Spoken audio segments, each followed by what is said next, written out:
This week, we're wrapping up our month-long deep dive, looking at how Texas is reshaping the way the justice system responds to mental illness, with a series entitled Minds on Trial. The first 4 episodes looked at the problem, the solutions, the models, and the people living inside it.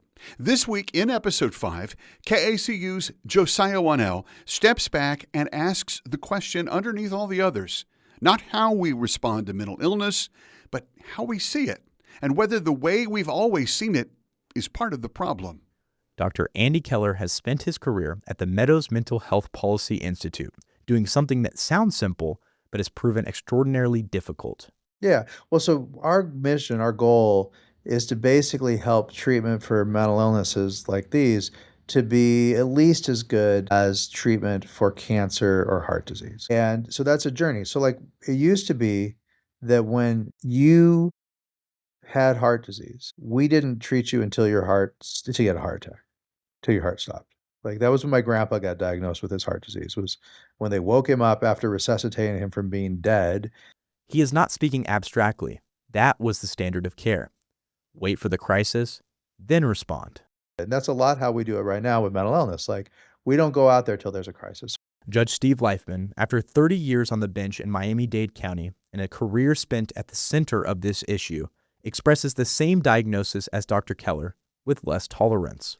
If someone has a heart attack on the side of the street, we're not going to walk over them and pretend it didn't happen. We're going to call 911. An EMT is going to get sent to the scene. They're going to get the best possible care. They may be unconscious. They'll be taken to a hospital. If they need emergency surgery, they're going to get involuntary treatment against their will. No one's asked.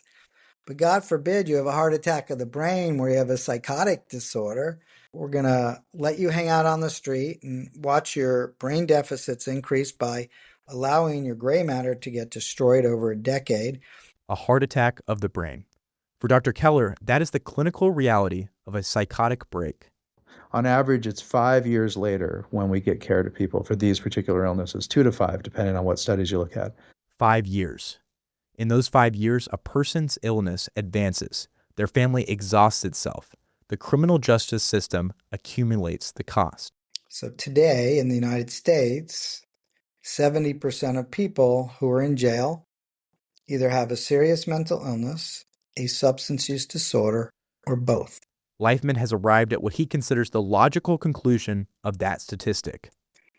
I often joke, but it's not that funny, that maybe we need specialty courts for the 30% of people that don't have these disorders, and we need a therapeutic jurisprudence system for the 70% that do.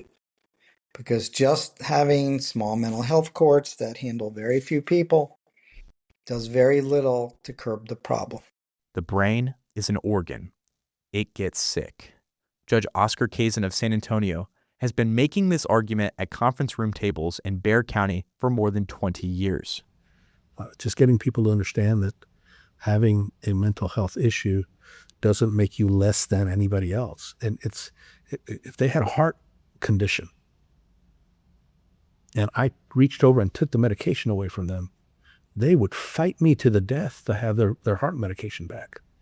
But change that heart medication to mental health medication or psychotropics, and it's the other way around. They won't even acknowledge that they're ill. The mind is just another organ. It has its issues. Eric Smith has thought about this more deeply than most because he has lived inside the answer. When Alzheimer's and dementia hits, which is qualitatively different diagnosis from psychosis as I lived it, but the Venn diagram here, the overlap is I could not perceive reality due to psychosis.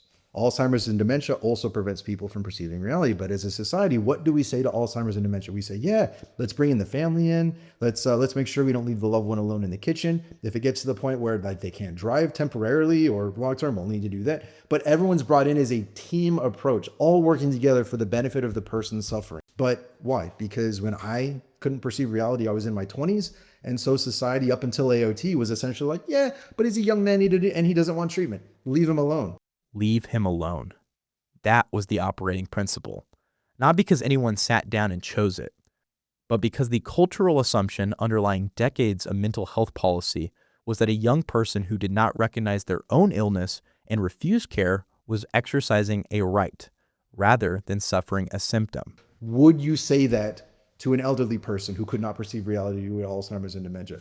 And if someone comes back and says, yeah, I also believe that we should leave people with Alzheimer's and dementia alone, I'll be like, I appreciate your consistency, but that is insane. We have to be able to help people who cannot help themselves. It is the strongest measure of society. No one's doing me or anyone else any favors to let us die on the street psychotic saying, well, they said they didn't want treatment. They said they didn't want treatment. We respected that. That's their choice. And when someone does receive the care they need, when the system chooses to treat a brain the way it treats a heart, what happens? Judge Kaysen answers that question. Make wellness that habit. And once you do, amazing things happen. 1 week becomes a month becomes a year becomes, in some cases, a lifetime.